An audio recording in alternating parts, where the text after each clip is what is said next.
नमस्कार सबैजनालाई।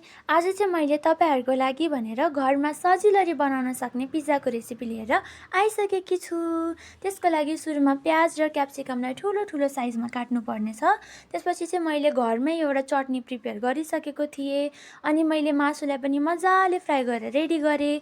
अनि चिजलाई पनि ग्राइन्ड गरेर चाहिँ यस्तो सेपमा काटेँ। हेर्न सक्नुहुन्छ मेरो सबै टपिङ्स चाहिँ रेडी भइसकेको छ। हजुरहरूले चाहिँ एक्स्ट्रा टपिङ्सहरू पनि हाल्न सक्नुहुन्छ। त्यसपछि चाहिँ मैले पिठो मुस्न सुरु गरेँ। मैले चाहिँ मैदा युज गरेँ, तर तपाईँहरूले गहुँको पिठो युज गर्दा पनि हुन्छ।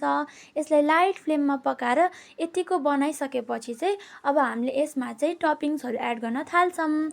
सुरुमा अघि बनाएको चटनीलाई चारैतिर फैलिने गरेर एप्लाई गर्नुहोस्। त्यसपछि केचअप लगाउनुहोस्। हजुरहरूले मेयोनिजहरू पनि एड गर्न सक्नुहुन्छ।